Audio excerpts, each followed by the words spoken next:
Shalom, salam sehat untuk semuanya. Bapak Ibu Saudaraku yang dikasihi Tuhan, saat ini bersama saya, Pendeta Yusak Joko, mari kita menghayati dan merenungkan firman Tuhan yang adalah kebenaran bagi kehidupan kita sebagai orang-orang yang percaya, tentu yang mampu memberikan kepada kita kekuatan, juga pasti pencerahan. Saat ini kita semua pasti sedang mempersiapkan Natal. Sebelum segala sesuatunya berlangsung, di tengah-tengah kesibukan mempersiapkan Natal, saya mengajak untuk kita bersama mengambil waktu sejenak untuk mencoba mencerna bagian dari firman Tuhan yang tentu akan ikut menolong kita dalam bersama-sama mempersiapkan Natal pada bulan Desember ini. Bapak Ibu Saudara yang kasihi Tuhan, kita semua pasti sudah pernah mendengar ketika Tuhan Yesus pernah bersabda dalam kitab Injil Yohanes pasalnya yang ke-15 ayat 16, Yesus berkata, "Bukan kamu yang memilih aku, tetapi akulah yang memilih kamu."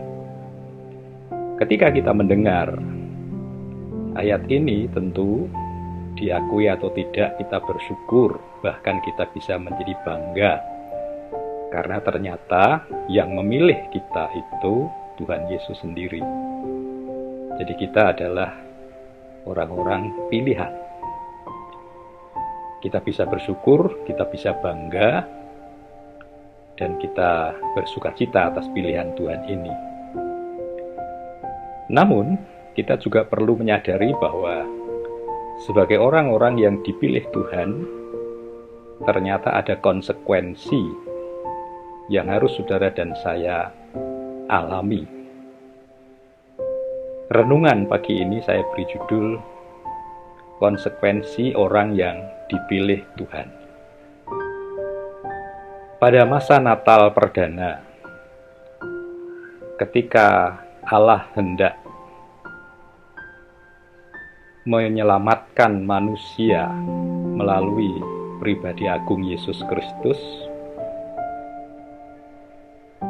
Allah memilih sosok pribadi seorang wanita sederhana yang masih muda, dan kita tahu bahwa wanita itu adalah Maria.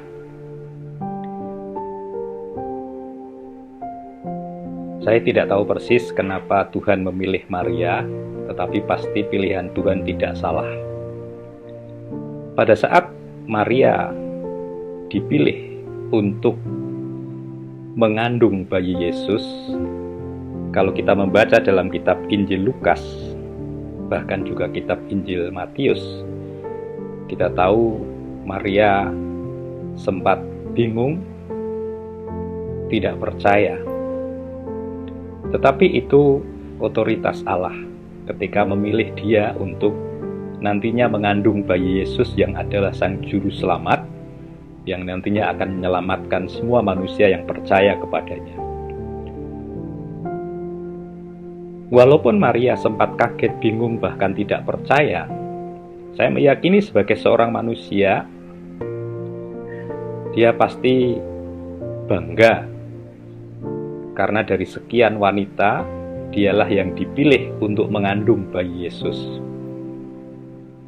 Dia bisa bangga, dia bisa bahkan tergoda untuk menjadi sombong, karena dia wanita pilihan yang memilih Allah sendiri untuk misi penyelamatan ketika Allah hendak menyelamatkan manusia melalui pribadi Yesus.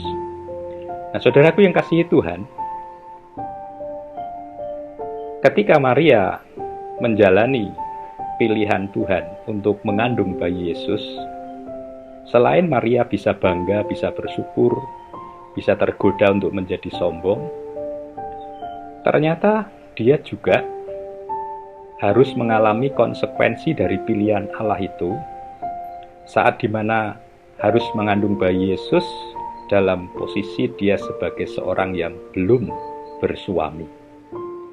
Saudara bisa membayangkan siapapun wanita, termasuk Maria, dan dimanapun itu wanita tinggal, di negeri dan daerah manapun, ketika mendapati kenyataan bahwa dia harus mengandung tapi belum punya suami, secara psikologis dia, kalau mau jujur mengakui, dia pasti tidak terima dan nantinya akan tertekan karena harus menghadapi konsekuensi yang berat, ya, bukan saja dari keluarga tetapi juga dari teman-teman, sebayanya, sesama wanita, masyarakat dan sekitarnya.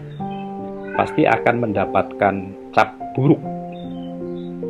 Nah, ternyata itu konsekuensi yang diterima dan harus ditanggung serta dialami oleh Maria. Jadi, selain dia bangga, dia bersyukur karena dipilih, tetapi dia juga harus siap menerima konsekuensi yang lain. Saat harus mengandung bayi Yesus, dia siap menghadapi konsekuensi lain, yaitu dicap buruk. Bahkan ketika kita membaca dalam kitab Injil Lukas bagaimana prosesi perjalanan Maria ketika mengandung, dia harus menempuh perjalanan yang berat, ya, bersama calon suaminya. Nah, saudaraku yang kasih Tuhan, itulah yang saya katakan konsekuensi dari Maria ketika dia dipilih oleh Allah untuk mengandung bayi Yesus. Dalam Injil Lukas pasalnya yang pertama ayat 38 saya membacakan. Kata Maria, "Sesungguhnya aku ini adalah hamba Tuhan, jadilah padaku menurut perkataanmu itu." Respon Maria, walaupun pada mulanya sempat bingung, kaget, dan tidak percaya saat dia dipilih untuk nantinya mengandung bayi Yesus, yang dia lakukan adalah dengan mengatakan, "Sesungguhnya aku ini adalah hamba Tuhan, jadilah padaku menurut perkataannya." Dengan kata lain, saya meyakini bahwa Maria ini siap menerima konsekuensi. Entah itu konsekuensi yang baik, yaitu bangga, bersyukur sebagai wanita yang dipilih, tapi dia juga ternyata siap menerima konsekuensi yang buruk, baik cap yang tidak baik atas dirinya yang hamil tanpa suami, ataupun hal-hal yang lain yang tidak nyaman yang dia alami. Terbukti ketika dia meresponi dengan mengatakan, "Sesungguhnya aku ini adalah hamba Tuhan, jadilah padaku menurut perkataan itu." Nah, apa yang saya dan saudara bisa hayati, renungkan, dan bahkan pelajari untuk menjadi berkat saat kita bersama-sama mempersiapkan Natal pada bulan ini? Kembali kepada judul renungan, konsekuensi orang yang dipilih Tuhan. Sama seperti Maria, saudara dan saya, tadi di awal saya membacakan, adalah orang-orang yang dipilih oleh Tuhan Yesus.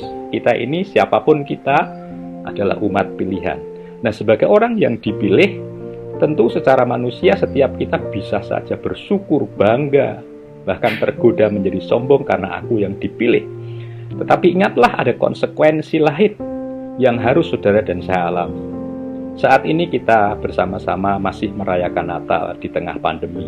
Ada banyak kesulitan, kesukaran yang bisa kita alami, yang masih kita alami. Nah, bisa jadi itulah salah satu konsekuensi yang harus saya dan saudara alami sebagai orang yang dipilih. Sekalipun Natal tahun ini kita harus peringati dengan situasi kondisi yang masih tidak nyaman karena dengan adanya pandemi, apalagi sekarang kalau kita membaca informasi, ada kemungkinan untuk terjadinya, ya, gelombang ketiga dengan munculnya jenis yang baru. Kita berdoa supaya semuanya itu tidak terjadi di negeri kita, di lingkungan kita. Amin. Tetapi situasi kondisi ini pasti membuat saudara dan saya masih agak resah, takut, bahkan khawatir. Nah, sebagai orang-orang yang dipilih Tuhan, Bagaimana kita menyikapi kondisi yang tidak nyaman? Natal di tengah pandemi yang membuat kita tidak bisa leluasa menjalankan aktivitas kita seperti biasanya tahun-tahun yang dulu. Saudara, sama seperti Maria, mari kita mengambil sikap yang bijak, yaitu menundukkan diri dan menghambakan diri kepada Tuhan yang memilih kita. Masing-masing kita dipilih dengan peran kita masing-masing pada waktu Natal, sebagai pendeta, sebagai hamba Tuhan, sebagai panitia, sebagai apapun. Mari kita ambil peran dengan menundukkan diri dan menghambakan diri kepada Tuhan. Karena ketika kita mengerjakan itu, maka kita akan menikmati yang terbaik yang menjadi rencana Tuhan di tengah-tengah Natal yang kita rayakan tahun ini. Ada banyak kesulitan, ada banyak tantangan, ada banyak kesukaran.